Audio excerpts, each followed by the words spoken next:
A'udzubillahi minasyaitonirrajim. Bismillahirrahmanirrahim. Alhamdulillahi rabbil alamin. Nahmaduhu wa nasta'inu wa nastaghfiruh. Wa na'udzu billahi min syururi anfusina wa min sayyiati a'malina. Man yahdihillahu fala mudilla lahu wa man yudlil fala hadiya lahu. Asyhadu an la ilaha illallah wahdahu la syarika lahu wa asyhadu anna Muhammadan 'abduhu wa rasuluh. Subhanaka la ilma lana illa ma 'allamtana innaka antal alimul hakim. Allahumma 'allimna ma yanfa'una wanfa'na bima 'allamtana wa zidna ilma. Allahumma ati anfusana taqwaha wa zakkiha anta khairu man zakkaha anta waliyuha wa maulaha. Rabbi yassir wa la tu'assir. Rabbi tammi bil khair, amma ba'du. InsyaAllah hari ini kita sambung pengajian kita tentang Al-Asma'ul Husna. Ini adalah siri yang ke-9 dan saya rasa mungkin juga adalah sifat yang ke-9. Nama dan sifat Allah yang ke-9. Hari ini kita akan belajar satu lagi nama Allah ataupun juga sifat Allah yang baru yang ada kaitan dengan sifat Allah yang kita belajar dalam kelas yang lepas. Dia berkait rapat. Bahkan kalau disebut secara berasingan, makna dia sama dengan sifat yang kita belajar yang lepas. Sifat Allah yang kita belajar dalam kelas yang lepas ialah dua kan? Al-Khaliq dengan Al-Khallaq. Al-Khaliq makna dia yang mencipta tanpa ada contoh yang sebelumnya. Allah cipta langit, sebelum tu langit tidak ada. Allah cipta manusia, sebelum tu manusia tidak ada. Itu Al-Khaliq. Kemudian Al-Khallaq maknanya sama, cuma ada penambahan. Sebab Al-Khallaq dipanggil sirah mubalaghah. Bentuk pattern yang menunjukkan banyak dan kerap. Jadi kalau Al-Khaliq, Allah mencipta tanpa ada contoh yang sebelumnya. Maka Al-Khallaq, Allah banyak mencipta apa saja dia nak bila-bila masa. Dulu, kini dan selama-lamanya. Walaupun asal maknanya lebih kurang sama, tapi Al-Khalaq lagi menunjukkan kehebatan Allah. Sebab Allah boleh mencipta apa saja, bila-bila masa, di mana-mana sahaja, sampai bila-bila. Okey, sifat yang kita akan belajar hari ini dia berkait rapat dengan sifat Al-Khaliq. Makna dia hampir sama, iaitu Al-Bari'. Al-Bari'. Yang kedua Al-Musawwir. Okey, pertama kita akan sebut Al-Bari' ni disebut dalam, ada tak disebut dalam Al-Quran? Surah apa? Ayat yang keberapa? Ada. Al-Bari' disebut sekali dalam bentuk mu'arraf ataupun dalam bentuk makrifah, iaitu ada alif lam. Al-Bari' disebut sekali saja dalam Al-Quran, iaitu dalam surah Al-Hashr ayat 24, ayat yang terakhir surah Al-Hashr. A'udzubillahi minasyaitonirrajim. Huwallahul khaliqul bari'ul musawwir lahul asma'ul husna. Disebut tiga serangkai. Al-Khaliq, dialah Allah yang sifatnya Al-Khaliq, yang mencipta. Itu kita dah belajar. Kemudian terus disebut sifat Al-Bari', yang juga maknanya asalnya sama dengan Al-Khaliq, cuma ada perbezaan, nanti kita akan belajar. Kemudian Al-Musawwir, yang juga makna asalnya ialah mencipta juga, tapi ada sedikit perbezaan, kita akan belajar nanti. Jadi Allah sebut tiga sekaligus. Al-Khaliq, Al-Bari', Al-Musawwir, lahul asma'ul husna, baginya nama-nama yang baik. Okey. Itu disebut dalam bentuk makrifah, ada alif lam. Al-Bari'. Tapi disebut dalam bentuk bukan ada alif lam, tapi disebut dalam bentuk mudhaf, disandar kepada nama ataupun disandar pada perkataan yang lain. Maka ia disebut dua kali tanpa alif lam, dan dalam bentuk dia disandar kepada perkataan yang lain. macam kitabukum, baitukum, iaitu disebut dalam surah Al-Baqarah ayat 54. Boleh buka surah Al-Baqarah ayat 54.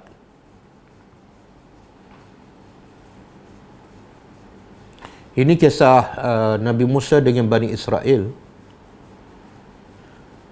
Cuba kita tengok maksudnya. Auzubillahi minasyaitonirrajim. Wa iz qala Musa liqaumihi ya qaumi innakum zalamtum anfusakum bittikhazikumul ijla fatubu ila bari'ikum. Fatubu ila bari'ikum. Tanpa ada alif lam, tapi dia sandar kepada apa? Kum. Bari'ikum. Sekali. Kemudian faqtulu anfusakum zalikum khairul lakum inda bari'ikum. 2 kali. Fataba alaikum innahu huwat tawwabur rahim. Jadi disebut dalam bentuk makrifah ada alif lam sekali, surah Al-Hasyr ayat 24. Kemudian disebut dalam bentuk mudhaf kepada isim 2 kali dalam surah Al-Baqarah ayat 54. Cuba tengok maksud ayat 54 surah Al-Baqarah. Allah kata apa? Wa iz qala Musa, ingatlah ketika mana telah berkata Musa liqaumihi, kepada kaumnya. Musa berkata kepada kaumnya. Di sini menunjukkan apa? Musa berkata pada kaumnya. Apa pengajarannya? Makna berlaku interaksi antara Nabi dengan kaum dia. Jadi pengajarannya kalau berdakwah mesti berdepan. Tak boleh pakai WhatsApp je. Tak boleh online je. Kena berdepan, kena pergi cari mad'u kita. Jadi Musa berkata pada kaumnya, ya qaumi, wahai kaum aku. Kaum Nabi Musa ni ialah Bani Israel. Dan kita tahu banyak yang Allah sebut dalam Quran bukan memuji Bani Israel, tapi Allah banyak mencela Bani Israel. Bahkan ataupun kaum yang paling degil, yang paling keras kepala, sehingga Allah kata Bani Israel ini tak akan beriman dengan Nabi Muhammad sampailah kita ikut jejak agama mereka.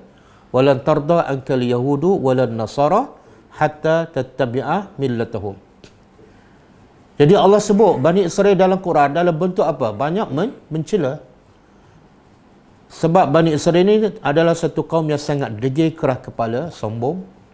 Tapi walaupun degil, keras kepala, sombong, Musa tetap berkata dengan bahasa yang lembut, ya qaumi, wahai kaum aku.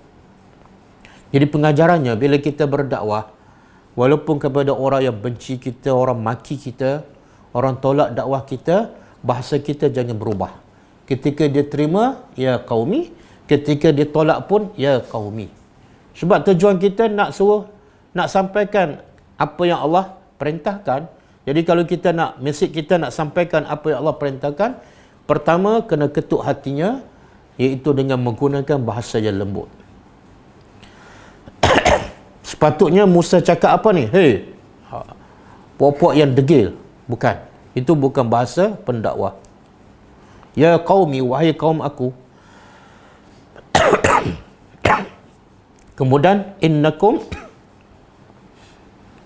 sesungguhnya kamu adalah zalamtum anfusakum. Kamu telah zalim kepada diri kamu sendiri. Ini dosa yang ramai yang tak sedar. Manusia cepat sedar, mudah sedar bila orang buat zalim pada dia. Tapi manusia sangat sukar untuk menyedari bila dia zalim pada diri sendiri. Jadi Nabi Musa kata pada kaum dia, kamu ni zalim pada diri kamu. Apa kezaliman Bani Israel terhadap diri mereka sendiri? Iaitu bittikhazikumul ijla, dengan kamu menjadikan ijla, patung anak lembu sebagai Tuhan. Itu adalah zalim. Bahkan zalim yang paling besar. Inna syirka la zulmun azim. Maka tugas Nabi bila tengok kaum dia buat salah, apatah lagi kesalahan yang besar, tugas Nabi ialah nasihat, tegur supaya mereka kembali kepada Allah. Maka nasihat Musa kepada kaumnya yang zalim ialah fatubu ila bari'ikum. Bertaubatlah kamu semua kepada bari'ikum. Dia tak guna khaliq, Jadi apa makna bari' di sini? Makna dia al-khaliq. Betullah ulama kata bila al-bari' ataupun al-musawwir disebut berasingan, dia makna dia sama dengan al-khaliq. Tapi kalau disebut sekali macam ni dalam ayat ni, al-khaliq, al-bari', al-musawwir, disebut sekaligus tiga-tiga perkataan, maknanya ada perbezaan. Okey? Jadi nak terjemah apa? Ila bari'ikum, ila khaliqikum. Bertaubatlah kamu, kembalilah kamu kepada pencipta kamu, bari'. Nanti kita akan tengok apa maksud asal bari'. Maka cara pula bertaubat. Nabi Musa sebagai seorang nabi, sebagai seorang pendakwah, biar jelas, jangan suruh bertaubat tapi caranya tak bagi tahu. Maka cara bertaubat Nabi Musa bagi tahu, faqtulu anfusakum. Bertaubat, bunuhlah diri-diri kamu. Ini syariat Nabi Musa. Bila bertaubat, bukan tak cukup dengan istighfar, tak cukup dengan solat taubat, tapi wajib membunuh diri sendiri. Macam mana cara bunuh? Ulama mengatakan, ulama beza pendapat. Ada kata mana A bunuh B, B bunuh A. Bila ni? Di waktu malam. Dalam keadaan tak nampak siapa. Kadang-kadang anak bunuh bapa, kadang-kadang bapa bunuh anak. Jadi dalam keadaan waktu malam, gelap, masing-masing bunuh antara satu sama lain. Dan Allah kata apa? Zalikum khairul lakum. Itu adalah khairun, lebih baik bagi kamu. Apa yang lebih baik itu? Apa yang lebih baik?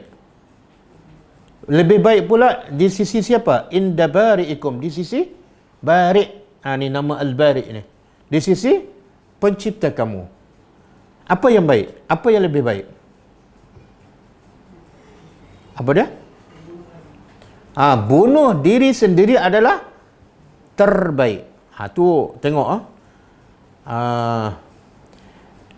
ini sebenarnya Allah nak ajar kita, Allah nak ajar hamba-hamba dia, yang terbaik bukan yang kamu fikir, bukan yang kamu rasa, tapi yang terbaik ialah yang apa Allah perintah. Walaupun orang tak nampak ataupun orang nampak itu kezaliman, ialah bunuh diri sendiri kan. Apa ni Allah dah suruh, Allah cipta kita, kemudian Allah suruh bunuh pula kita. Subhanallah. Jadi kalau fikir logik akal, macam undang-undang ni tak betul lah. Tapi Allah kata bunuh diri untuk bertaubat adalah lebih baik bagi kamu. Kenapa lebih baik? Kenapa lebih baik?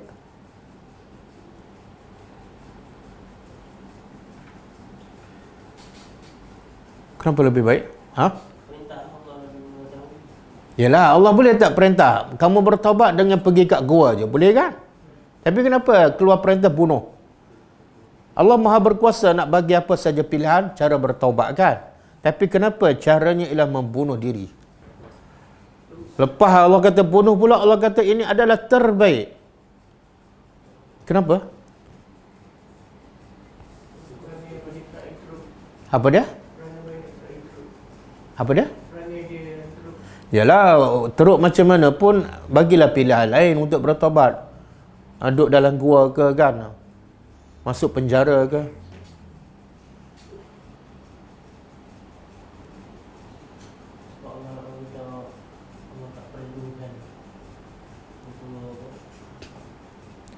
Dia sebenarnya tujuan taubat ni untuk apa? Menyucikan dosa. Menyucikan dosa dan kembali kepada Allah. Kan? Supaya jangan buat dosa lagi kan. Apa jaminan terbaik manusia selepas berdosa, selepas bertaubat dia tak akan ulang dosa? Apa jaminan terbaik? Bukan. Matilah. Matilah. Kalau bertaubat pergi kat gua, mungkin lepas tu habis sebut dia 3 bulan dia balik rumah buat lagi. Boleh faham? Jadi Allah lebih tahu apa undang-undang terbaik untuk manusia yang degil ni. Kalau tak bunuh diri, dia akan ulang lagi kan. Tapi kalau bunuh diri, habis. Maknanya dosa dia bersih, zero, dan lepas tu dia dapat apa? Syurga. Jadi Allah, sebab tu Allah kata ini lebih baik daripada kamu, daripada bertaubat biasa, iaitu bunuh diri, lebih baik. Lepas ni kamu tak ulang dosa dan dijamin masuk syurga.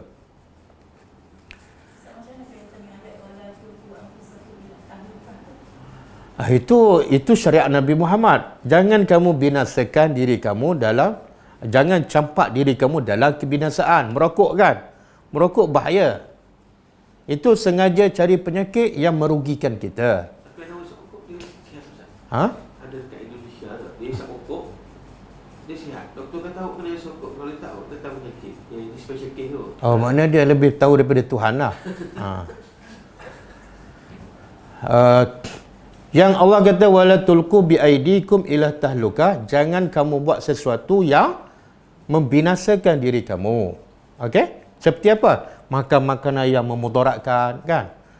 Minum arak. Itu syariat Nabi Muhammad dan bukan perintah Allah. Tapi yang dalam syariat Nabi Musa suruh bunuh diri ni, siapa yang suruh? Allah. Bila Allah suruh, bukan binasakan diri, selamatkan diri. Sebab tu lepas tu Allah kata zalika khairun. Ini lebih baik. Allah yang suruh, kemudian Allah buat mengatakan ini adalah lebih baik bagi kamu. Sebab itulah wanita di zaman Nabi yang berzina kan. Bila dia mengadu pada Nabi dia berzina dan dia nak Nabi jatuhkan hukuman rejam sampai mati. Padahal dia ada pilihan. Nabi kata balik-balik kamu bertobat cukup. Dia kata tak, aku nak aku dihukum rejam sampai mati. Dia mendesak juga, akhirnya Nabi kata okey sekarang kamu mengandung balik sehingga kamu melahirkan anak.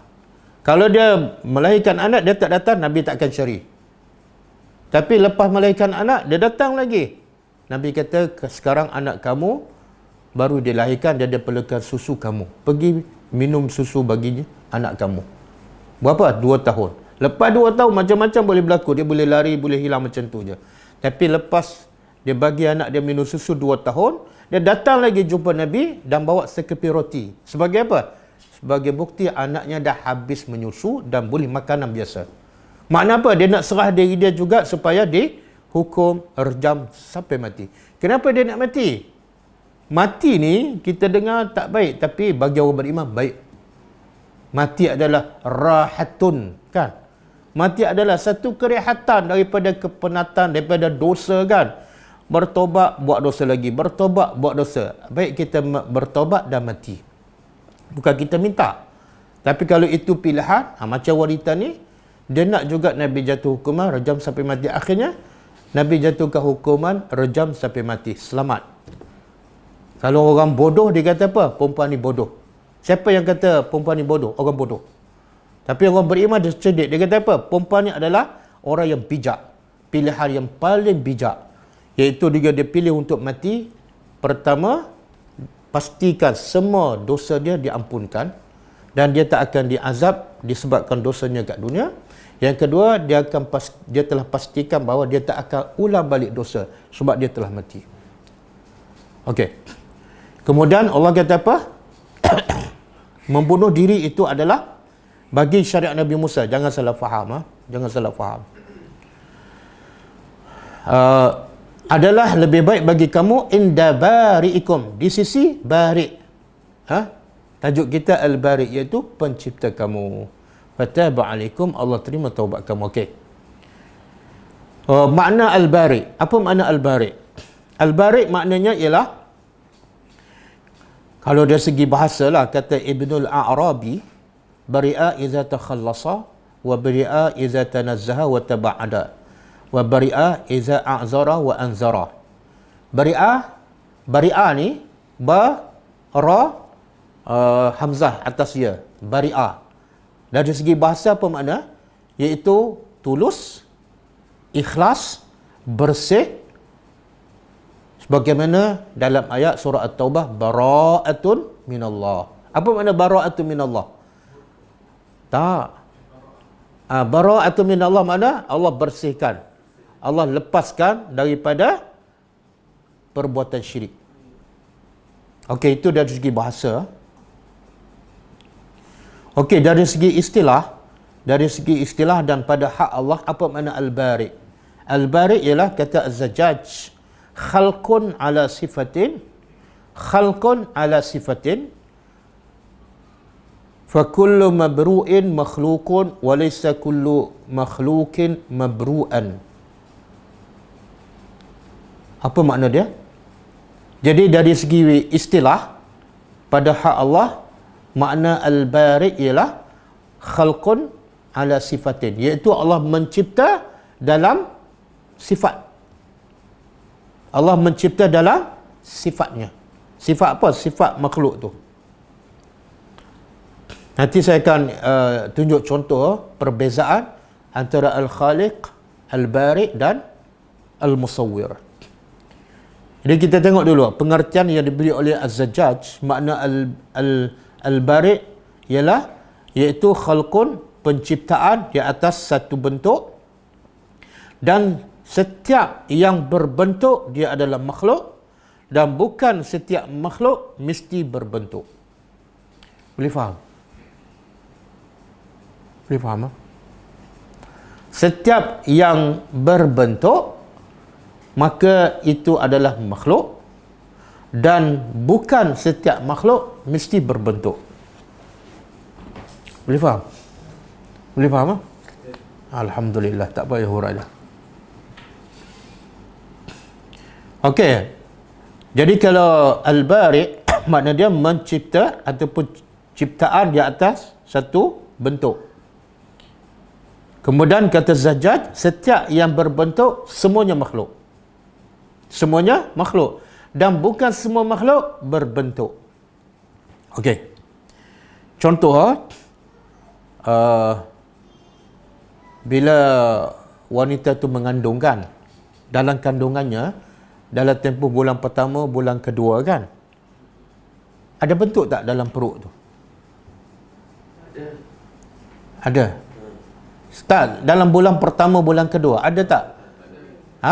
Tak ada kan? Tapi dah ada tak makhluk tu?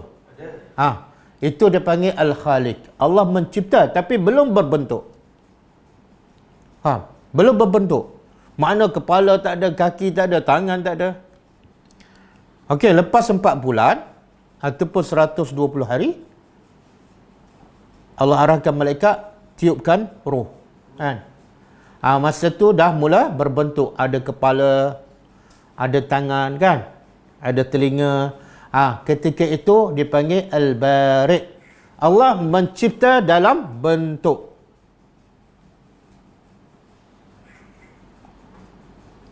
Boleh faham kan? Sebab tu dia kata setiap makhluk, bukan semua yang berbentuk, bukan semua setiap yang berbentuk adalah makhluk, dan bukan semua makhluk berbentuk kan. Dalam tempoh bulan pertama, makhluk tak? Makhluk, tapi berbentuk tak? Tak. Dia bukan mabruk ataupun bukan daripada Al-Bari'. Okey? Lepas tu, lepas ditiupkan roh dalam pada janin tu, kemudian dah berbentuk, ada kepala, ada tangan, ada kaki, itu peringkat Al-Bari'. Lepas tu keluar ke dunia, bentuknya sempurna. Mata boleh buka, telinga dah dengar kan, ada mulut. Ketika itu dipanggil Al-Musawwir. Itu peringkat Al-Musawwir. Apa makna Musawwir? Kita akan belajar nanti. Cuma secara sepintas lalu, Al-Musawwir ialah Allah menjadikan makhluknya berbentuk yang lengkap. Musawwir daripada surah.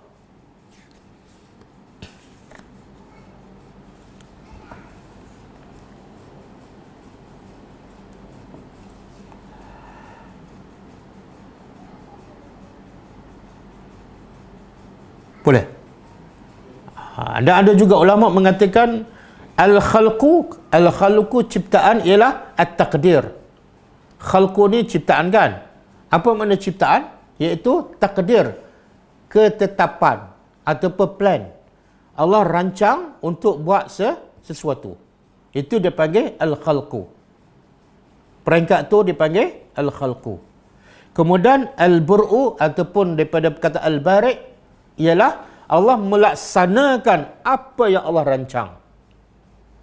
Contohlah Allah rancang nak buat saya kan, sejak bila? Sejak 50,000 tahun sebelum Allah cipta langit dan bumi. Itu peringkat apa tu? Peringkat Al-Khalqu. Sebab tu dia panggil Al-Khalqu ialah takdir, perancangan. Kemudian Al-Bari' bila? Bila masa saya dalam perut mak saya. pada tahun 1900 rahsia. Jadi al-buru'u ataupun al-bari' ialah melaksanakan dan menzahirkan apa yang Allah rancang di peringkat awal.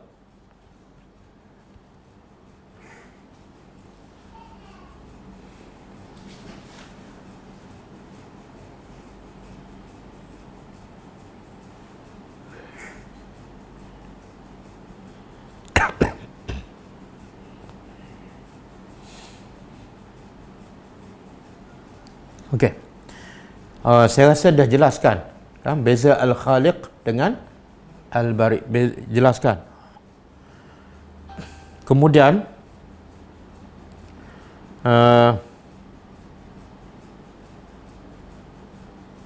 sebab itulah bila berlaku proses tiga peringkat ni, al-bari', al-khaliq, al-bari', al-musawwir, maka ciptaan Allah sempurna, lengkap.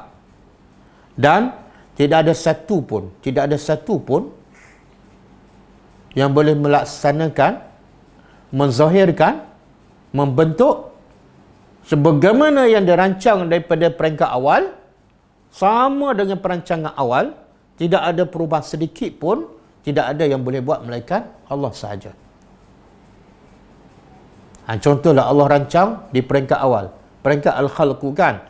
Allah rancang saya ni akan lahir di tempat sekian-sekian, rupa saya sekian-sekian, hidung saya sekian-sekian, warna kulit saya sekian-sekian. Kemudian bila saya lahir kat dunia dan rupa saya daripada kecil sampai ke sekarang adalah sama sebiji dengan apa yang Allah rancang di peringkat awal. Langsung tak ada penukaran, perubahan. Itu menunjukkan apa? Kehebatan Allah. Dan ia sangat-sangat berbeza dengan manusia.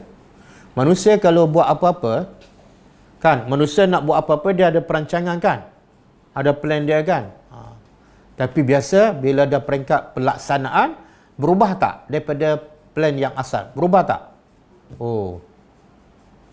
Tengok-tengok rumah asalnya 2 bilik. Tengok-tengok bila dah buat jadi 3 bilik kan? Asal perancangan dia simennya banyak ni. Tengok-tengok simennya dah bertambah. Asal perancangan dia besi dia berat macam ni. Tengok-tengok besi dah lain dah. Semua berubah. Tak ada satu pun yang sama dengan perancangan awal. Yang boleh melaksanakan sama dengan perancangan awal tanpa penambahan, tanpa pengurangan. Sebiji 100% hanyalah Allah. Sebab itulah kalau kita tengok dalam surah Al-Mulk kan, Allah kata apa? Ayat 3 kan? Ma tara fi khalqir rahman min tafawut. Itu sebenarnya Allah nak apa tu daripada ayat ni? Kamu tak akan lihat daripada ciptaan langit dan bumi daripada tafawut. Apa makna tafawut? Tak seimbang kan? Maknanya perancangan awal Allah nak cipta apa? Cipta langit. Berapa lapis? 7 lapis. Setiap lapis tebalnya sekian-sekian. Tebalnya sekian-sekian, dan tahannya sekian lama. Dan setiap lapis pula ada di langit pula ada bintangnya, ada bulannya, ada matahari. Itu masa al-khalqu, perancangan awal. Tapi setelah dizahirkan dalam bentuk, maka sama dengan apa yang Allah rancang, sedikit pun tak kurang. Kalau Allah rancang awal ada 7 juta bintang, maka 7 juta lah bintang. Tak ada satu pun kurang, tak ada satu pun bertambah. Sebab tu Allah cabar, ma tara fi khalqir rahman min, tidak ada satu pun yang nampak tak seimbang. Kenapa? Sebab apa yang Allah laksanakan sama dengan yang Allah rancang. Kenapa? Sebab Allah tu maha hebat. Kita kadang-kadang nak buat rumah, pintunya asalnya kayu, lepas tu tengok-tengok tak boleh tukar pula besi kan? Okey, dan Allah sebut dalam surah apa? Laqad khalaqnal insana fi sesungguhnya kami cipta manusia dalam sebaik-baik kejadian. Kenapa sebaik-baik kejadian? Sebab yang merancangnya Allah, yang al-bari'nya Allah, yang al-musawwir pun Tuhan yang sama. Sebab tu bila lahir, bila zahir, dia ahsan.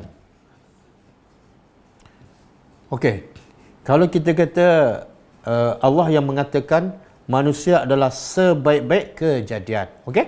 Setuju tak? Setuju? Setuju. Tapi ada orang pekak, tak boleh dengar. Ada orang buta. Ada orang bisu. Jadi yang pekak, yang bisu tu sempurna tak? Sempurna tak? Tadi dah setuju Allah cipta sebaik-baik kejadian. Sekarang tak sempurna pula. Macam mana sempurna? Dia buta. Yang tu seorang pekak. Yang ni pula bisu. Yang ni pula gigi jongang. Macam mana? Apa dia? Baik? Kenapa? Allah kata, kami ciptakan manusia adalah ciptaan yang terbaik. Untuk orang tu ke untuk semua? Untuk semua. Tak boleh kata, kita kata baik untuk dia. Makna buruk untuk kita. Salah. Boleh rosak akidah. Macam mana nak jawab? Walaupun dia nampak tak sempurna, tapi kelebihan dia tak dilakukan kita. Kesempurnaan Allah di atas kebesaran Allah. Kelebihan dia tak ada untuk orang lain pula. Kelebihan dia tak ada pada kita. Dia ada yang walaupun kita nampak dia buta, tapi mata hati dia ada benda yang dia lagi hebat daripada kita yang kita tak ada. Dia persepsi kita je. Persepsi? Persepsi manusia je yang nampak benda tak sempurna. Maknanya persepsi manusia ni tak boleh dijadikan sebagai sandaran. Sebab manusia, ilmu manusia tak sempurna dan sangat-sangat terbatas. Jadi jawapan pertama, adakah manusia yang cacat, yang pekak, yang buta, yang bisu tu adalah ahsan, sebaik-baik ciptaan? Jawapannya ya. Tapi kalau orang tanya, sempurna apa Ustaz? Pekak, iaitu dua-dua kaki tak ada. Yang ni pula dua-dua tangan tak ada, kan? Yang ni pula buta adalah buta bisu pula. Sempurna apa? Kita nak jawab apa? Macam mana kita nak jawab soalan tu? Diam tu tak ada jawapan lah. Macam mana tadabbur Al-Quran tak boleh jawab? Quran boleh menjawab semua persoalan. Okey. Hebat. Sebelum datang Dajjal, jawab soalan ni. Tak, ini soalan akidah. Tahu tak Dajjal akan merosakkan apa? Akidah. Bila akidah kita tak jelas, berterabur, memang kita lagi mudah ditipu oleh Dajjal. Sebab tu kena baca surah Al-Kahfi. Apa jawapan dia? Inilah kebesaran Allah. Allah Maha Mengetahui. Itu jawapan yang bukan jawapan. Okey, jawapan yang pertama ialah soalan tu tak patut ditanya. Soalan tu tak patut ditanya.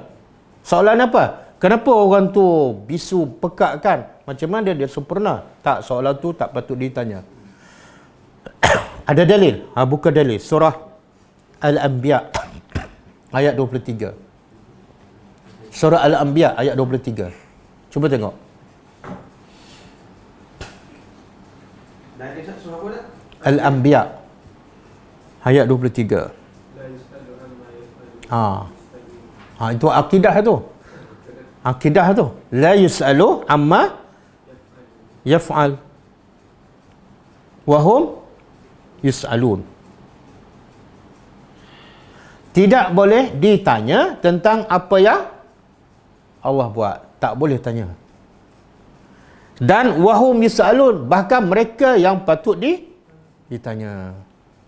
Jadi soalan tu bagi orang beriman lah. Bagi orang beriman tak patut tanya. Kenapa? Sebab kamu adalah makhluk. Kamu adalah hamba. Dan dia adalah Tuhan. Bila dia Tuhan, dia layak buat apa saja tak? Dan bila dia buat apa saja, kita ada hak tak untuk bertanya? Tak boleh sebab kita hamba. Kecuali kita juga Tuhan. Maha suci. Boleh faham? Jadi bagi orang beriman, jangan tanya soalan tu. Macam kita tuan rumah kan? Pekerja bekerja dengan kita. Kita nak letak apa ni?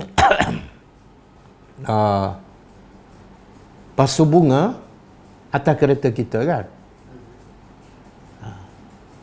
Dia ada hak tak nak tanya, bos, kenapa pasu bunga letak atas kereta? Dia tak ada hak sebab dia pekerja kita. Itu hak saya sebagai tuan. Betul? Saya nak jawab itu soal lain, tapi dia tu sebagai pekerja, dia tak ada hak nak tanya. Begitu juga, itu saya, orang juga. Tapi ini Tuhan. Tuhan yang cipta, dan kita tahu ilmu kita sangat terbatas. Maka bagi orang beriman, jangan tanya. Okey? Okey. Kalau orang nak tanya juga sebab dia tak beriman pada Allah. Satu lagi, sebab apa tak boleh tanya? Satu, sebab tak boleh tanya, sebab Allah kata tak boleh tanya. Dalilnya surah Al-Anbiya. Yang kedua, Allah sebut dalam hadis Qudusi, riwayat Muslim. Apa dia? Inni haramtu az-zulma ala nafsi. Hadis ini panjang. Sesungguhnya aku haramkan kezaliman ke atas diriku. Mana kalau Allah jadikan orang tu buta pekak, Allah zalim tak? Tak. Sebab apa tak zalim? Sebab Allah dah begitu, aku haramkan kezaliman ke atas diriku. Kalau kawan tu pekak, aku tak zalim. Kawan tu bisu, aku tak zalim. Sebab zalim adalah haram bagi Tuhan. Boleh faham?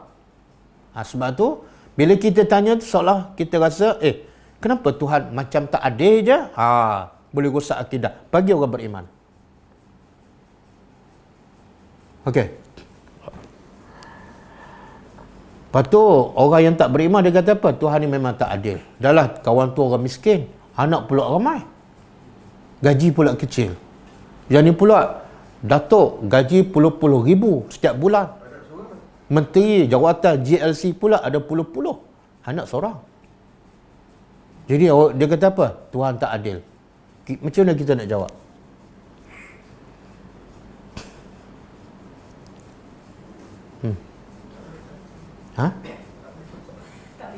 Tak. Kita bagi orang beriman, kita tak perlu tanya. Tapi kalau ada orang yang tak beriman, orang yang selalu bertanya, orang tak beriman lah. Dia tak yakin pada Allah. Jangan pula kita kata, kamu tak boleh tanya. Tak boleh. Sebab dia orang tak beriman. Macam mana kita nak jawab?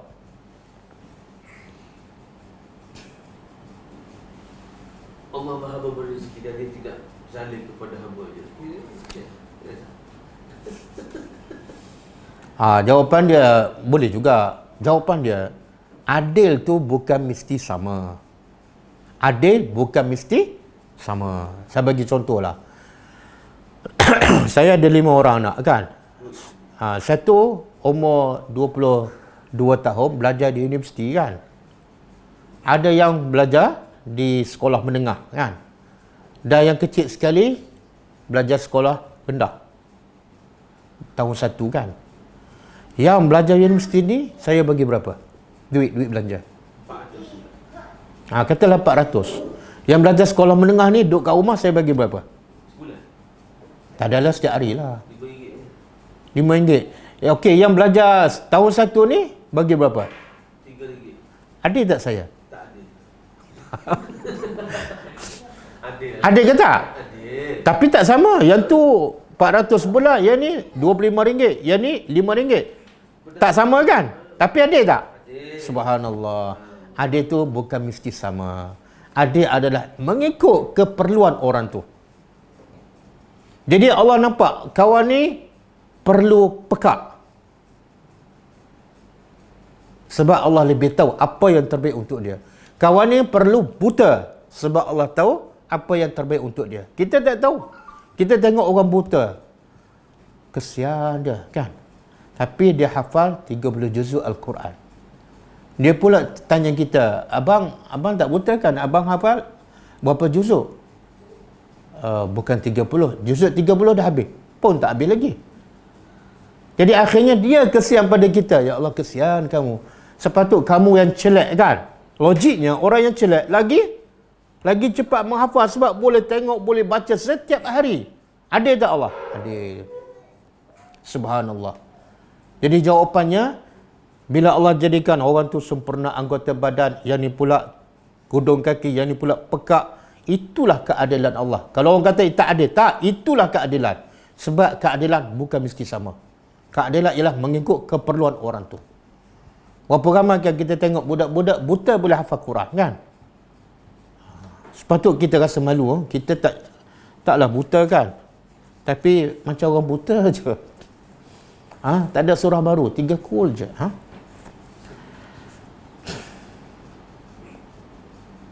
Dia kadang-kadang kan, biasanya orang miskin dia dengki kepada orang kaya kan. Sebab apa? Sebab dia tak ada duit, kawan tu banyak duit kan.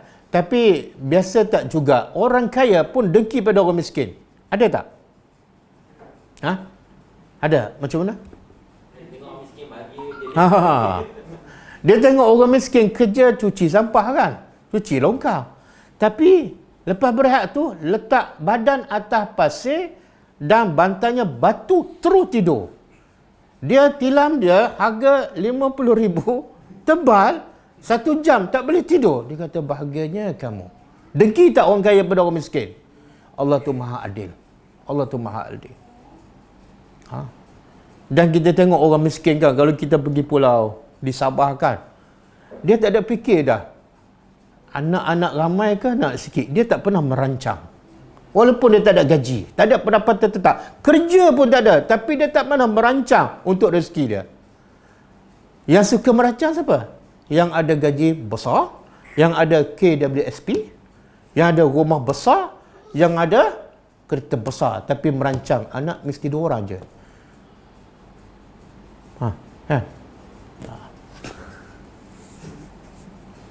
Allah Maha Adil. Kadang-kadang kita tengok orang kudung kaki kan, boleh bercakap, beribu orang dengar. Kaki tak ada, tangan tak ada, tapi bila bercakap, berpuluh ribu orang dengar. Kita kaki ada, tangan ada, sihat walafiat, bila bercakap, orang tertidur. Sebab apa? Allah tu adil. Allah adil. Boleh? Sebab tu bila kita tengok orang cacat, jangan kesian pada dia. Jangan kesian pada dia, tapi kesianlah bila dia tak beriman kepada Allah. Kalau setakat dia cacat, jangan kesian sebab Allah yang takdirkan dia cacat. Kalau kita kesian sebab dia cacat, seolah kita rasa macam Allah tak adil. Okey. Kita biasa dengar tak sejarah para sahabat kan? Ada tak sahabat yang buta? Ada. Dan sahabat yang buta ni Allah rakam kisahnya dalam Al-Quran kan? Surah apa? Abasa wa tawalla. Dan dia adalah muazzin Rasulullah. Sehingga Nabi bila jumpa Abdullah bin Umi Maktum, Nabi hormat dia. Sebab apa? Sebab kamulah aku dicela oleh Allah. Makna ada kebaikan walaupun kamu buta. Dan ada sahabat yang tempang kaki tapi berlomba nak pergi berjihad, berebut dengan anak-anak yang sihat wal afiah. Sebab apa? Sebab anggotanya tempang tapi hatinya, imannya sempurna. Tengok, kalau Allah bagi orang tu cacat kan tak sempurna, satu Allah adil, yang kedua kadang-kadang sebab dia cacat tu Allah bagi kelebihan yang lain. Dengan satu hadis, hadis Qudusi riwayat Bukhari dan Muslim, iza ibtalaitu abdi bihabibataihi fasabara awattuhu bil jannah. Subhanallah, adilnya Allah, rahmatnya Allah. Allah kata apa? Bila aku uji hambaku dengan 2 yang dia sayang. Apa dia? 2 yang mana yang manusia paling sayang apa dia? Mulut ke, hidung ke, telinga ke, mata ke, kaki ke, tangan? Yang paling kita sayang, anggota badan kita. Apa dia? Yang paling kita sayang. Kalau hilang ni macam hilang dunia. Mata. Tengok Nabi kata apa? Allah kata apa dalam hadis Qudsi? Bila aku uji hambaku dengan 2 biji mata yang dia sayang, lalu fasabara, dia pun sabar, maka aku ganti dengan 2 mata yang hilang dengan 2 syurga. Subhanallah. Adil tak Allah? Adil. Adil. Jadi kena betul persepsi kita. Bila tengok orang miskin, kita kesian sebab dia miskin. Bila tengok orang cacat, kita kesian sebab dia cacat. Tak. Kesianlah bila dia tak beriman kepada Allah. Kadang-kadang kita yang sempurna, yang sihat walafiat, kadang-kadang kita lagi dalam bahaya. Sebab apa? Sebab kita sihatlah, kita lagi lara, kita lagi jauh daripada kebenaran.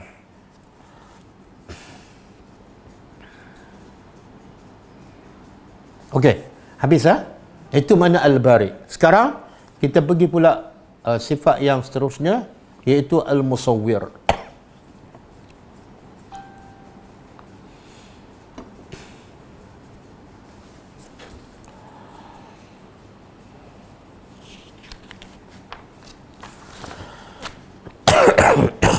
Apa makna al-musawwir?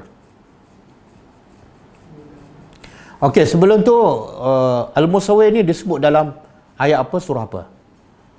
Al-musawwir disebut satu kali sahaja. Surah Al-Hashr sekali je.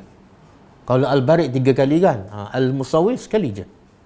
Iaitu dalam surah Al-Hashr ayat 24. Huwallahul khaliqul bari'u al-musawwir lahul asmaul husna.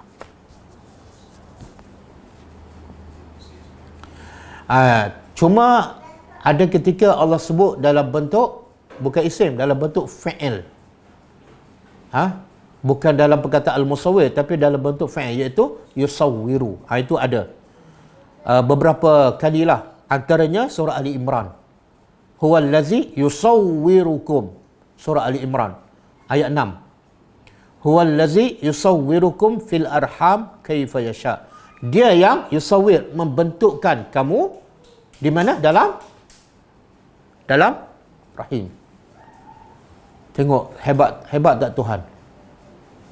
Allah membentuk manusia di mana ni? Dalam apa kehebatan Allah? Benda ni kita kena fikir, kena kaji, barulah kita rasa ya Allah, hebatnya Allah, dan barulah kita semakin cinta dan semakin nak taat kepada Allah. Apa kehebatan Allah? Bila Allah menggambarkan, membentukkan manusia di mana? Dalam rahim. Apa kehebatannya?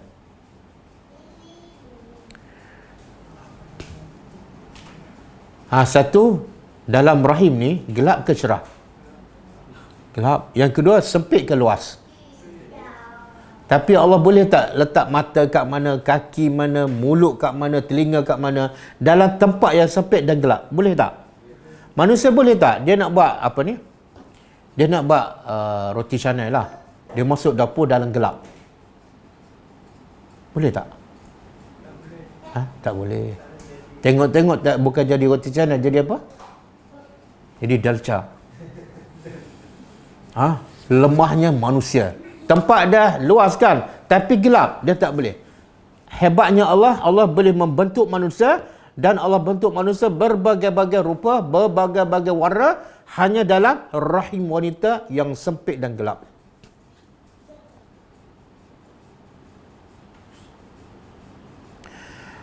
Okey, juga dalam Allah sebut dalam bentuk surah. Bukan musawwir, bukan fa'il yusawwir, tapi Allah sebut dalam bentuk surah. Surah ni gambaran. Dalam surah Al-Infitar ayat yang ke-8. Surah Al-Infitar ayat yang ke-8.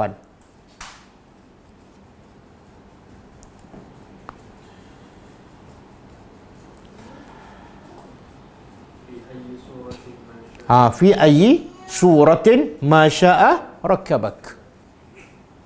Dalam ayyi, mana-mana, surah, bentuk, apa yang Allah kehendaki, rakkabak, Allah susun engkau. Kan? Subhanallah. Kalau kita tengok kan,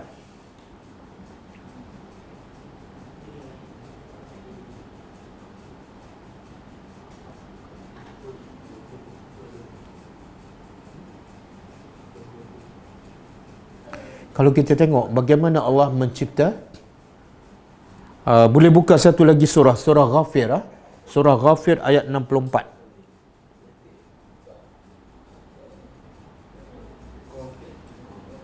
Surah Ghafir ayat 64.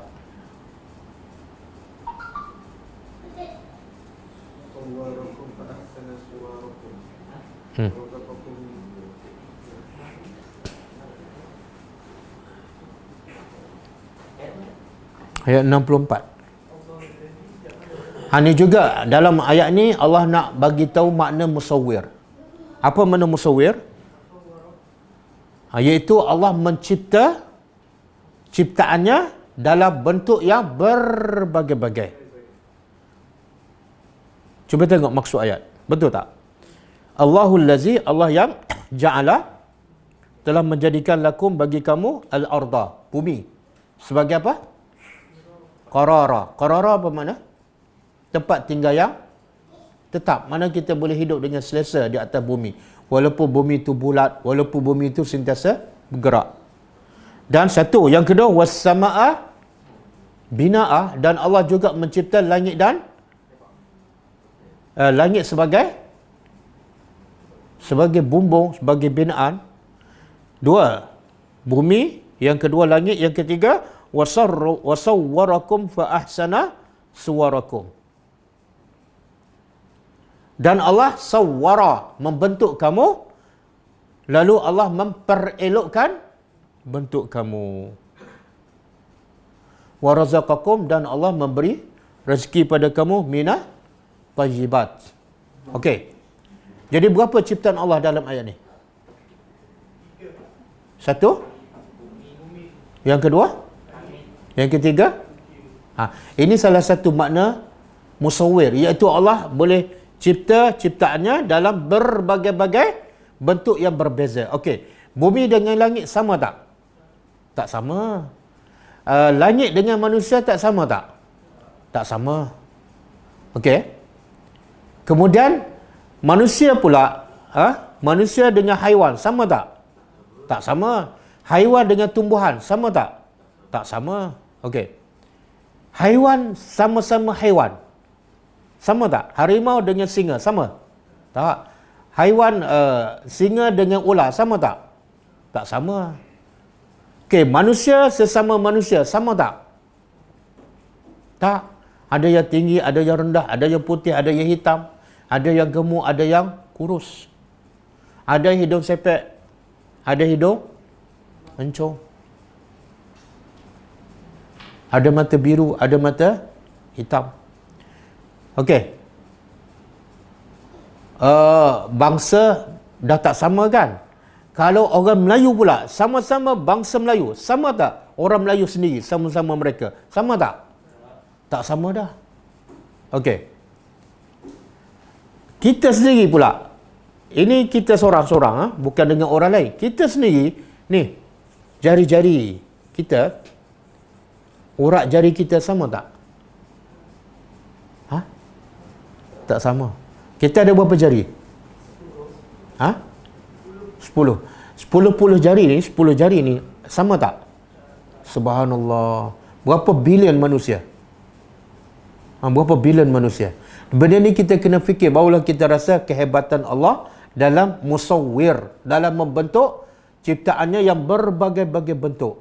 Manusia dengan haiwan tak sama. Manusia sesama manusia tak sama. Bahkan seorang manusia pun dah tak sama, kan? Kadang-kadang adik-beradik dah kembar, kita dapat beza. Ada tak beza? Kadang-kadang beza suara, kan? Kadang-kadang beza hobi, kan? Mesti ada perbezaan. Itulah kehebatan Allah. Jari kita ni, yang 10 berbeza, kan? Walaupun kita seorang, tapi semua 10 tu jari kita. Tapi uratnya tetap tak sama. Kita sekarang cuba kita rasa jari ni. Ada rasa lekot-lekot tak? Ataupun licin je? Tak. Cuba rasa. Licin ke ataupun tak rata? Tak ada kan? Tapi bila kita chop jari kita, nampak tak urat? Macam timbul kan? Macam timbul urat. Bila kita rasa, licin. Subhanallah. Dan cuba buka surah Al-Qiyamah. Cuba buka surah Al-Qiyamah. Ayat 3 dan 4.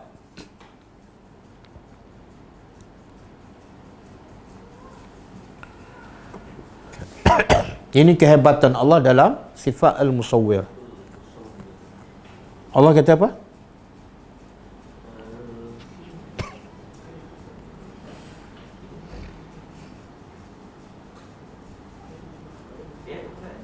Tiga dan 4. Ayahsabul insan, adakah manusia menyangka allan najma'a izamah? Jumpa. Adakah patut manusia menyangka bahawa kami ni tak mampu nak mengumpulkan tulah-tulah yang telah hancur? Sebab apa? Logik akal memanglah bila tulang dah hancur, macam mana Allah boleh menyusun balik seperti asal kan? Jadi Allah tempelak, adakah patut mereka menyangka begitu? Maka Allah jawab apa? Allah jawab apa? Yang manusia sangka tak boleh kumpul tulang. Tapi Allah jawab bukan boleh kumpul tulang. Allah jawab yang lebih sukar daripada itu. Apa dia? Bala qadirina ala an nusawwiya banana. Apa makna banana?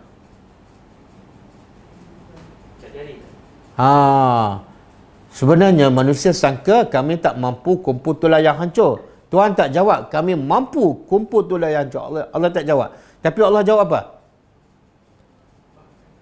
Kami boleh buat yang lebih hebat daripada itu dan lebih sukar. Apa dia? Kami boleh mampu mengumpul, mencipta balik urat-urat jari ni seperti asal. Jadi nak kumpul urat jari dengan nak kumpul tulang, mana lebih sukar? Subhanallah. Itu musawwir.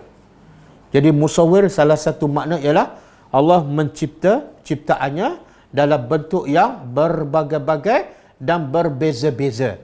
Tak ada satu pun sama. Walaupun manusia, bilangan manusia berapa? Bilion. Tapi mesti ada beza. Walaupun adik-beradik, walaupun kembar. Bahkan jari kita yang 10, yang kepunyaan kita pun ada beza. Kita kalau cipta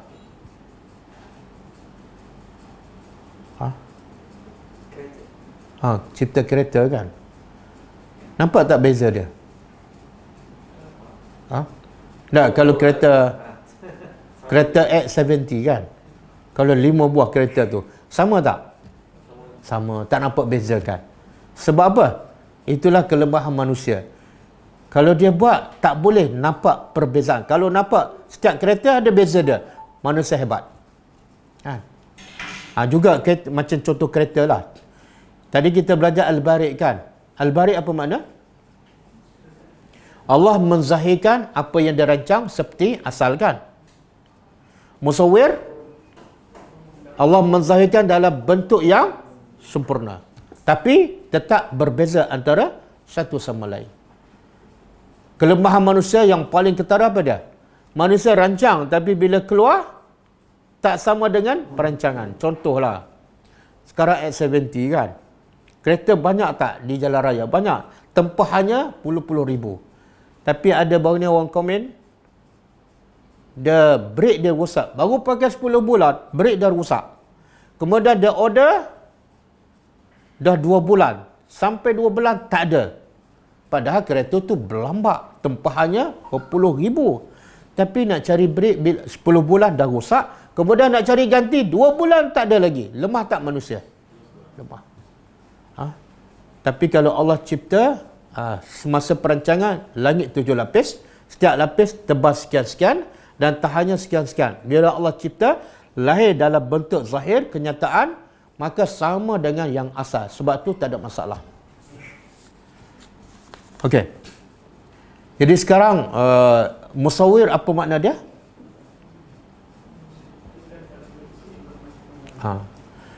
Sekarang nampak tak beza antara Al-Khaliq, Al-Bari' dan Al-Musawwir? Nampak kan? Jelas Tapi kalau sebut satu-satu je, Al-Bari' satu je, maka dia juga makna Al-Khaliq dan Al-Musawwir. Kalau sebut Al-Musawwir saja, dia juga Al-Khaliq dan dia juga Al-Bari'. Kalau sebut Al-Khaliq saja, maka dia juga Al-Bari' dan Al-Musawwir.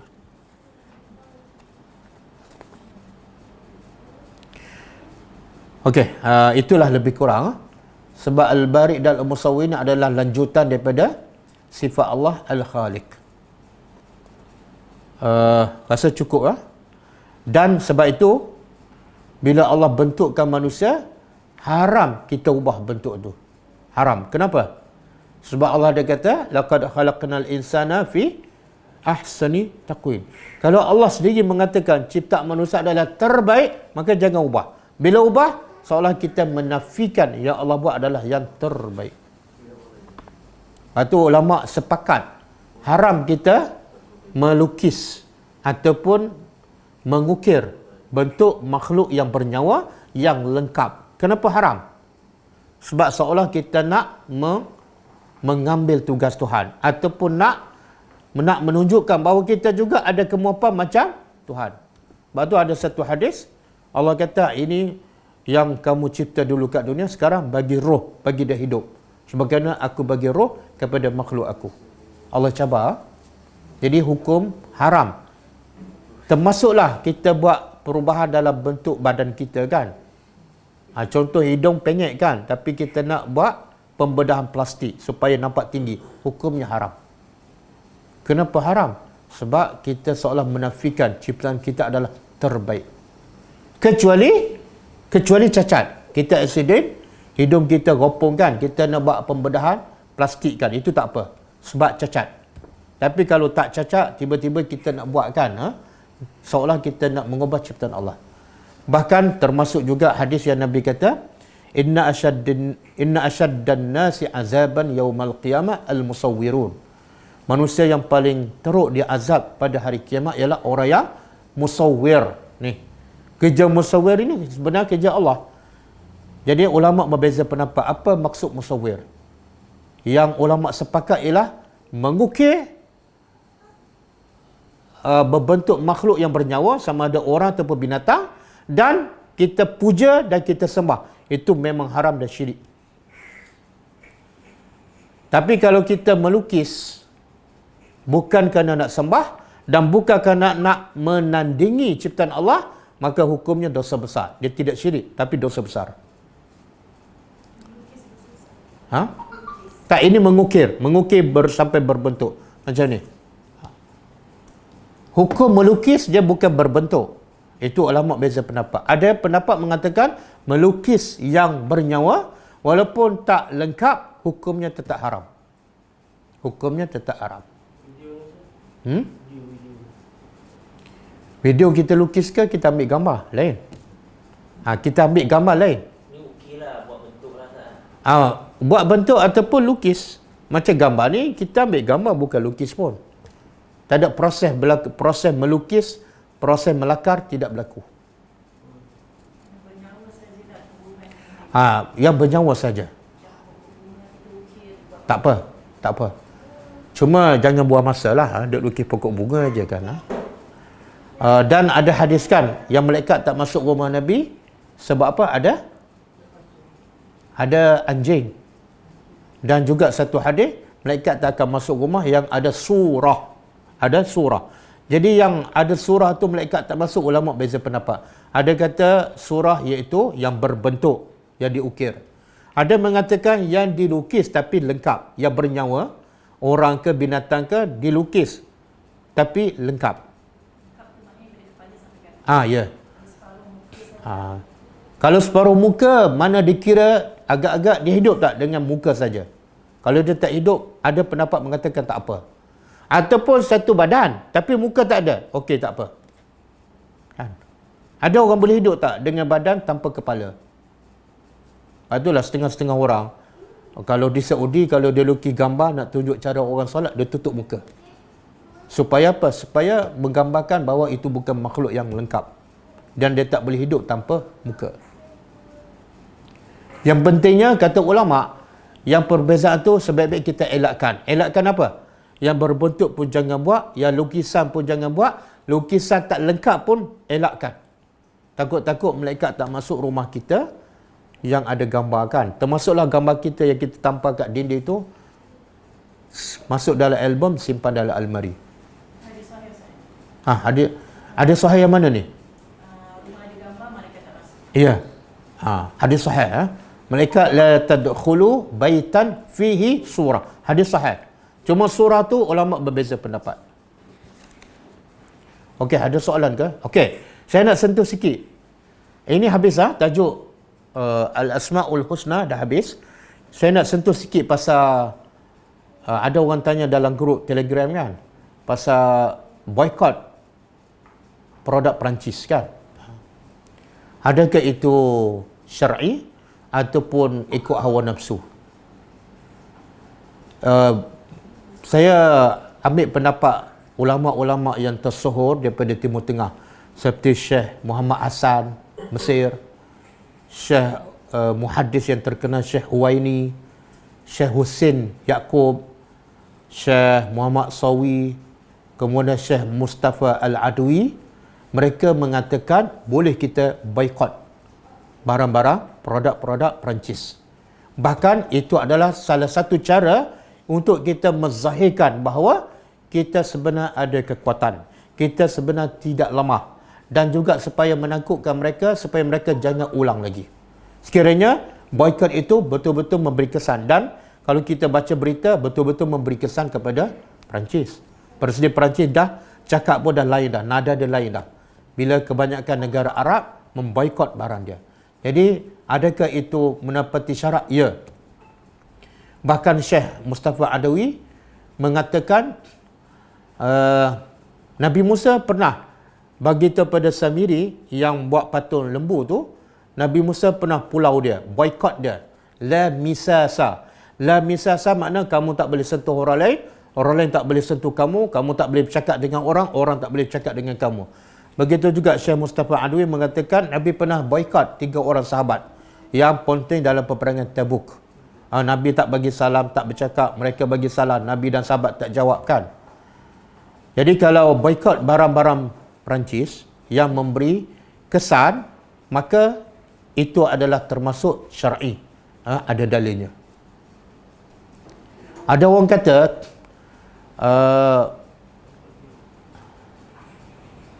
orang kata sepatut kita tunjuk akhlak yang baik lah. Ya, betul. Dakwah yang paling berkesan ialah akhlak yang baik. Dan antara sebab orang kafir termasuklah orang Perancis menghina Nabi, menghina Islam, sebab Islam tu adalah dipandang hina. Kenapa? Sebab akhlak orang Islam kadang-kadang tak ada beza dengan orang kafir. Jadi itu menyebabkan mereka tak hormat. Dan mereka asyik menghina kita dan menghina Nabi kita. Puncanya daripada kita sendiri. Jadi serentaklah kita baiki akhlak kita baiki amalan kita supaya kita menjadi contoh kepada musuh-musuh, dan dalam masa sama kita juga tunjuk kekuatan kita dengan memboikot barang mereka. Supaya paling-paling kurang mereka ambil pengajaran dan selepas ini mereka berhati-hati untuk menghina Nabi. Ya? Dan ada satu hadis, ada seorang sahabat, ada riwayat mengatakan isteri dia menghina Nabi, kan? Jadi dia larang 2-3 kali, kawan tu masih menghina Nabi, dia pun cekik wanita itu sampai mati. Dan bila Nabi dapat tahu, Nabi mengiyakan. Tapi jangan buatlah, itu dalam konteks kita kuat, dalam konteks kita ada negara Islam, kan? Tapi dalam konteks kita lemah, jangan buat. Kalau kita buat, boleh menimbulkan fitnah lagi besar kepada Islam. Sebab proses kita yang pertama berdakwah, tunjukkan akhlak yang baik. Proses pertama pun tak berlaku, tiba-tiba kita nak guna kekerasan, sangat tak betul dan sangat akan menimbulkan fitnah pada Islam. Ada juga orang persoalkan kalau kita boikot produk Perancis, kan, ada orang Islam bekerja di situ, itu juga rezeki mereka. Subhanallah. Sebab tu orang yang bekerja tu pun berhenti, pergilah cari kerja lain. Tunjukkan. Bahkan ulama bagi contoh, kalau kedai ni mengutuk, mencela bapa kita, kan, tuan kedai ni dia mencela bapa kita, mengutuk bapa kita, sanggup tak kita pergi kedai dia beli barang daripada kedai yang tuan dia mengutuk bapa kita? Sanggup tak? Dan kalau kita bekerja di kedai yang tuan dia mengutuk bapa kita, kita sanggup tak terus bekerja di situ? Tak, itu baru bapa kita. Ini orang kutuk Nabi yang sangat mulia, jauh lebih mulia daripada bapa kita. Takkanlah kita sanggup pergi beli barang orang yang menghina Nabi kita, kan? Jadi takkanlah kita nak bekerja lagi dengan orang yang menghina Nabi kita. Dan Allah kata apa? Wa may yattaqillah yaj'al lahu makhraja wa yarzuqhu min haitsu la yahtasib. Kalau kamu buat kerana cinta Allah dan cinta Rasul, kerana takwa, Allah bagi jaminan. Allah akan bagi makhraj, jalan keluar daripada masalah. Dan Allah bagi jaminan akan diberi rezeki yang tak disangka. Wallahu a'lam. Ada soalan?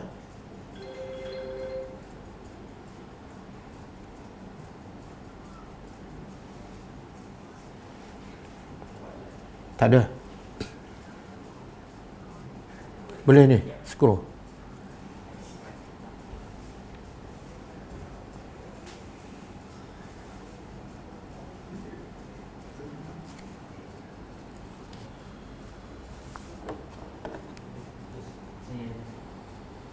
Tak ada. Ada soalan dia banyak sekarang. Dia kata boleh ke pakai bulu mata palsu dan membuat gigi yang ikat gigi itu, adakah mengubah ciptaan Tuhan? Yang pasal gigi, betulkan gigi kan yang jongan. Kalau betul-betul mencacatkan, kata ulama boleh. Tapi kalau betul dia bukan mencacatkan dan taklah teruk sangat, tapi dia nak supaya nampak lebih cantik, kata ulama tak boleh. Sebab Allah dah kata, laqad khalaqnal insana fi ahsani taqwim. Dan tengok cara manusia berfikir. Manusia ni lebih fokus kepada apa? Gambaran luar yang orang nampak. Giginya, mukanya, hidungnya. Tapi yang selalu Allah perhati iaitu hatinya, dia tak baiki. Kadang-kadang nak betulkan gigi habis kos 5,000, 10,000. Supaya apa? Supaya orang tengok. Allah tak pandang langsung. Inna Allah la yanzuru ila suwarikum wala ila ajsamikum walakin yanzuru ila qulubikum. Ya Allah nak tengok hati kamu setakat mana ikhlas. Solat kamu setakat mana khusyuk. Baikilah tu. Dan dia tak perlukan kos. Nak betulkan solat tak perlukan kos 5,000, 10,000. Kalau untuk betulkan gigi supaya orang nampak cantik, kamu sanggup berbelanja 5,000, 10,000, maka untuk dilihat oleh Allah supaya cantik dan terbaik, maka sepatut kamu lebih belanja lebih daripada itu sepatutnya. Wallahu a'lam. Bila kita ziarahi jenazah, selepas berdoa kat atas jenazah, bolehkah melihat wajah si mati itu kali terakhir? Boleh, tak ada masalah. Tak ada masalah nak melihat wajah si mati. Tapi Abu Bakar bukan setakat lihat, Abu Bakar cium Nabi, jenazah Nabi. Tapi yang paling penting apa dia? Bantulah si mati. Dengan apa? Dengan doa. Kita tengok mayat dia, kita cium dia, tapi kita tak berdoa, dia tak memberi apa-apa kebaikan kepada mayat. Mayat ni sangat-sangat memerlukan doa orang yang hidup. Jadi kadang-kadang kita tak nampak mayat dia, kita tak jumpa dia, tapi kita berdoa, itu adalah terbaik untuk si mayat. Macam semalam saya ceritakan, ada, saya tak kenal dia, cuma dia duduk dalam satu grup, Profesor Dr. Hanafidullah kan. Dia meninggal. Dan orang anak murid dia daripada Nigeria yang belajar dengan dia, solat gaib kat sana dengan satu sekolah dengan pelajar-pelajar dia, dan dia puji profesor ni adalah seorang yang baik daripada jauh. Muka tak nampak, cium jauh sekali. Itu yang terbaik. Dan kesannya lagi besar kepada si mati. Sebab mereka ikhlas. Fokus kepada yang paling utama dan membantu si mati, iaitu berdoa. Macam mana dengan kun fayakun? Okey, Allah kata bila nak melakukan sesuatu cukup dengan kun fayakun. Tapi sebelum tu ada tak perancangan? Ya. Al-khalqu maknanya at-taqdir. Allah dia tetapkan. Tapi dalam proses nak zahirkan dalam bentuk, Allah tak perlu bahan, Allah tak perlu masa, Allah tak perlu tenaga. Cukup dengan kun fayakun. Bukan mana kun fayakun, makna Allah tak ada perancangan. Wallahu a'lam. Kalau gambar kartun, Gambar kartun, kalau tujuannya untuk berdakwah, untuk menyampaikan mesej dakwah, ada ulama yang terkini mengatakan boleh. Sebab tujuannya bukan nak membesarkan, bukan nak memuliakan, apatah lagi nak menyembah. Tapi tujuannya untuk maslahat dakwah, untuk menyampaikan mesej Islam. Maka itu tak apa. Tapi kalau lukis gambar kartun sia-sia, bahkan jadi bisnes pula kan, itu adalah sangat, kalau boleh tinggalkan. Kalau gigi rosak, kita cabut dan buat gigi, tak salah, tak salah. Sebab dah rosak ataupun cacat, kita nak baiki yang rosak, yang cacat tak apa. Yang salah, kita baiki benda yang tak cacat dan tak rosak. Tujuannya untuk lagi mengelokkan. Sedangkan Allah dia kata, aku ciptakan sebaik-baiknya.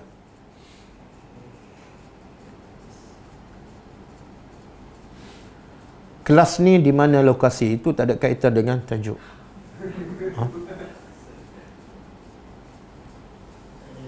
Tak ada. Okey. Kelas kita akan datang ialah besok, insya-Allah pukul 10.30 pagi, insya-Allah. Kita tutup dengan membaca tasbih kafarah. Subhanakallahumma wa bihamdika asyhadu an la ilaha illa anta astaghfiruka wa atubu ilaik. Assalamualaikum warahmatullahi wabarakatuh.